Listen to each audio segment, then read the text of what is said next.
Welcome to జై Bharat channel. దయచేసి మా ఛానల్ సబ్స్క్రైబ్ చేయండి, సపోర్ట్ చేయండి.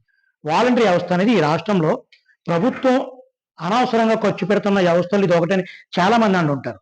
కానీ వాస్తవం మాట్లాడుకుంటే నిరుద్యోగ స్థితిలో ఉన్న ప్రతి ఒక్కరు, అది వైఎస్ఆర్ పార్టీ అవ్వచ్చు, టీడీపీ పార్టీ అవ్వచ్చు, ఎవరు అమ్మన్నప్పటికీ వాళ్ళు ఆంధ్ర ప్రజలు, ఆంధ్రప్రదేశ్ సంబంధించినటువంటి నిరుద్యోగులు. ఆ 10th, ఇంటర్మీడియట్, డిగ్రీ, బీటెక్ చేసరి ఏం చేసినప్పటికీ వాళ్ళకి ఏదో ఉపాధి దొరుకుతుందని ప్రభుత్వం కల్పించినటువంటి ఆ అవకాశాన్ని ఉపయోగించుకుని వాలంటీరింగ్ చేస్తున్నారు. వాలంటీర్ పెన్షన్ పంచి పెడతాం తప్ప ఏమి ఇవ్వడం లేదు అని చాలా మంది అంటున్నారు. ప్రభుత్వం అంతవరకు ఉపయోగించుకుంటుంది. వాళ్ళు మరో మార్గాలను ఉపయోగించుకుని వాళ్ళు పనిచేస్తారు. కానీ ఇక్కడ ప్రభుత్వం వాళ్ళని ఏం చేస్తుంది, వాళ్ళ పార్టీ పనులకు ఉపయోగించుకుంటుంది. అలా పని చేయకపోతే మనం జీతం తీసుకున్నాం కదా, గుబుకుని ఎక్కడ ఈ పదవి పోతుందేమని భయంతో వాళ్ళు పనిచేస్తున్నారు. కాబట్టి మన వాలంటీర్లు మనం తిట్టకూడదు, ఆ వ్యవస్థలో లోపాలని ప్రశ్నించాలి తప్ప వాలంటీర్లు తిట్టడం వల్ల, ఎందుకంటే వాళ్ళు ఇంటికాడ ఉన్నాం, తల్లిదండ్రులు భారం కాకూడదని ఎంతో కొంత అమౌంట్ మనం సంపాదిస్తున్నాం కదా, ఇంటికి తెచ్చిస్తున్నాం కదా అని ఆలోచనతో వాళ్ళు పనిచేస్తున్నారు. దాంట్లో ప్రభుత్వం యొక్క తప్పు ఎక్కువ ఉందన్నమాట. 90% ప్రభుత్వం తప్పు ఉంది. ప్రభుత్వం తన సొంత పనులకి, రాజకీయ పార్టీ పనులకి, ఇప్పుడు ఎలక్షన్ దగ్గరకు వచ్చిన తర్వాత వాళ్ళని డబ్బులు పంచిపెట్టడానికి, అంటే వాళ్ళ తప్పుడు మార్గాల్లో వాళ్ళు వాడుకుంటుంది.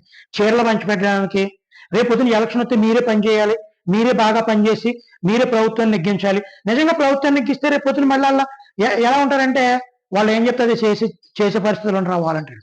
వాళ్ళకి ఏమన్నా అధికారం అప్పచెప్తారా, మళ్ళీ వాళ్ళు ఏం చెప్తారు చేయాలా, చేయనంటే పదవులను తీసి పారేస్తారు.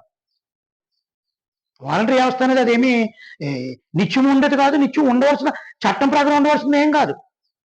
అవసరమైతే తీసేసేది అది. అదేదో గవర్నమెంట్ ఉద్యోగం టైపు కాదు కదా. కాబట్టి వాలంటీర్లు కూడా గమనించాలి, మనం ఈ పని చేయొచ్చా, చేయకూడదా, రేపొద్దున ప్రభుత్వం మాత్రం మనకి ఏమైనా ఇబ్బందులు వస్తాయా, ఈ చేసే పని కరెక్టా కాదా. మనం చదువుకున్నప్పుడు రాజ్యాంగ విరుద్ధంగా ప్రజాస్వామ్యానికి తప్పుడుగా మనం ప్రవర్తించకూడదు. ఎందుకంటే చదువుకున్న కనీస జ్ఞానంతో మనం ఉంటున్నాం కాబట్టి ఏదో డబ్బులు పంచమంటున్నారు.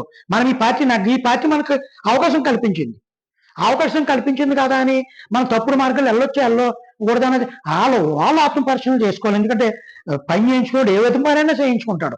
ఐఏఎస్లో తప్పుడు మార్గంలో ప్రవర్తిస్తున్నప్పుడు జస్ట్ 5,000కి మనం ఉద్యోగం చేసిన మనం ఎంత, కానీ మనం ఉద్యోగాలు రాని పరిస్థితుల్లో బీటెక్లు చేసిన వాళ్ళు కూడా ఈరోజు వాలంటరీ ఉద్యోగాల్లో ఉన్నారన్నమాట.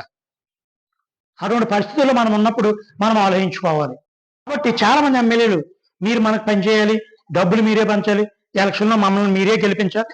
నిజంగా మీరు అంత కష్టపడి పనిచేస్తే రేపు పొద్దున్న అదే ప్రభుత్వం వచ్చిందనుకోండి, మిమ్మల్ని నిజంగా వాలంటరీ వ్యవస్థలో నిత్యం ఉండేస్తారా? మాకు ఇది కరెక్ట్ కాదు, మాకు ఇది చేసి పెట్టాలంటే వెంటనే మిమ్మల్ని పోస్టులను తీసేస్తారు. మీ శాశ్వతమైన పోస్టులు కూడా కాదు.